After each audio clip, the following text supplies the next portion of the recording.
ہمارا حق ہے کہ ہم اپنے بھائی سے مل سکیں. لائرس کا رائٹ ہے, عمران خان کا رائٹ ہے کہ وہ اپنے وکیلوں سے مل سکیں. تو آپ بتائیں کہ ہم کیا کریں.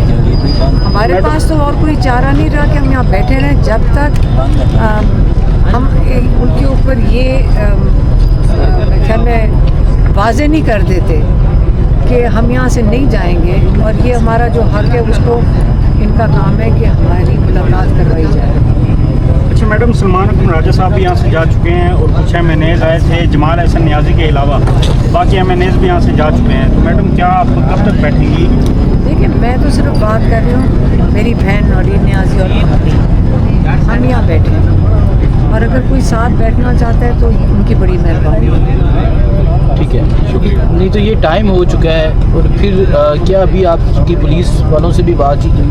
وہ آپ کو کیا کہہ رہے ہیں؟ کہہ رہے تھے کہ آپ یہاں سے جائیں. اچھا, تو ہم نے کہا ہم کو اگر کوئی قانون توڑے ہیں تو آپ ہمیں بتا دیں. اگر ہماری کوئی ہم قانون توڑ رہے ہیں تو آپ بتا دیں. ہم تو قانون نہیں توڑ رہے ہیں. اگر ہم یہاں بیٹھے ہیں, کہیں بھی بیٹھے ہیں, پاکستانی شہری ہیں, تو قانون اگر نہیں توڑ رہے تو ہمیں بیٹھنے دیں. 5 اگست کو ہم نے دیکھا تھا کہ رجسٹرنس ہوئی تھی جب رات کے وقت انہوں نے لائٹس آف کر دی ہوٹل کی اور کارکنان کو وہاں سے بھگا دیا.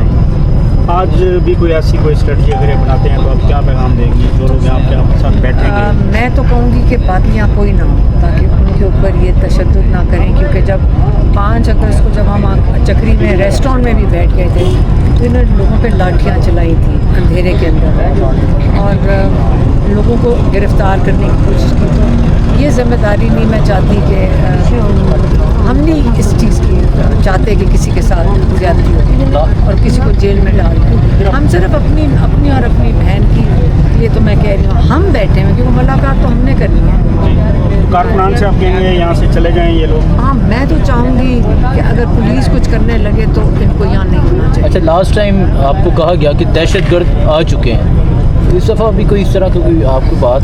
دیکھیں ہمیں بھی پتہ ہے کوئی دہشت گرد نہیں ہے.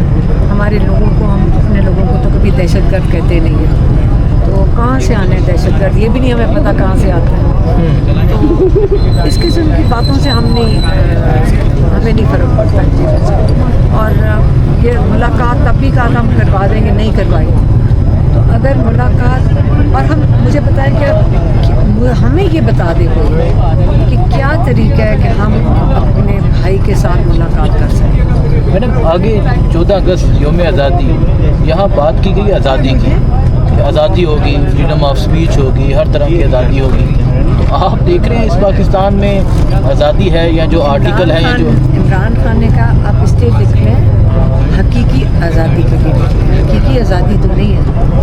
اچھا, علیمہ خان صاحب جو جنرل ڈائر جو تھا, آپ کو کسی کو تاریخ اگر پتہ ہو تو یہاں پہ احتجاج ہوا تھا پاکستان کی آزادی کے لیے جب انگریزوں کے وقت میں. تو جنرل ڈائر نے, جو انگریزوں کا جنرل تھا, اس نے گولیاں چلوا دی تھی احتجاج کر رہے تھے اپنی آزادی کے لیے. تو آج کل کیا فرق چیز ہے, مجھے نہیں سمجھ آ رہی. آپ یہاں کھڑے بھی نہیں ہو سکتے, آپ کو عدالتوں سے انصاف نہیں مل رہا. تو اگر ہم اپنا حصہ ڈال رہے ہیں, آرام سے ہم بھی گھر بیٹھ سکتے ہیں, اپنے بھائی کو بھول جائیں جیل کے اندر. ہم تو نہیں بھول سکتے نا. آپ کیا چاہ رہے ہیں کہ ہم بھول جائیں؟ ہم نے تو بھولنا نہیں ہے. جو مرضی کر لیں, ہم نہیں بھولنا. آگے یوم آزادی ہے, آپ کا بھائی آزاد نہیں ہے, نورین آپا کا بیٹا آزاد نہیں ہے, دونوں قید پاکستان کے پورا پاکستان قید میں. عمران خان کئی دفعہ میں پیغام دے چکے ہیں میں جیل میں آزاد ہوں اور آپ سارے باہر قید ہیں. آپ مجھے یہ بتائیں, سارے ڈر میں نہیں بیٹھے ہوتے سارا وقت کہ ہمیں پکڑ لیا جائے گا؟ تو یہ قید ہی ہے نا. خوف کیا ہوتا ہے؟ قید ہے. اب خوف کی قید ہے. اور عمران خان کہتے ہیں میں جیل میں آزاد ہوں, مجھے یہ کیا کر لیں گے؟ موت اللہ کے ہاتھ میں. عمران خان ہر دفعہ کہتے ہیں کہ زندگی موت اللہ کے ہاتھ میں, ان لوگوں کے ہاتھ میں میری زندگی نہیں ہے. اور اگر مجھے اپنے مقصد کے لیے جو پاکستان کی حقیقی آزادی ہے, اگر مجھے ساری زندگی جیل میں رکھنے کو, تو ہر دفعہ یہ کہتے ہیں کہ میں جیل میں رہنے کو تیار ہوں. لیکن ہم کہہ رہے ہیں کہ ہمیں قبول نہیں ہے کہ عمران خان ساری زندگی جیل میں. علیمہ خان صاحب چارپائی لے کے آ گئے کچھ لوگ. آپ میڈم پچھلے کئی ہفتوں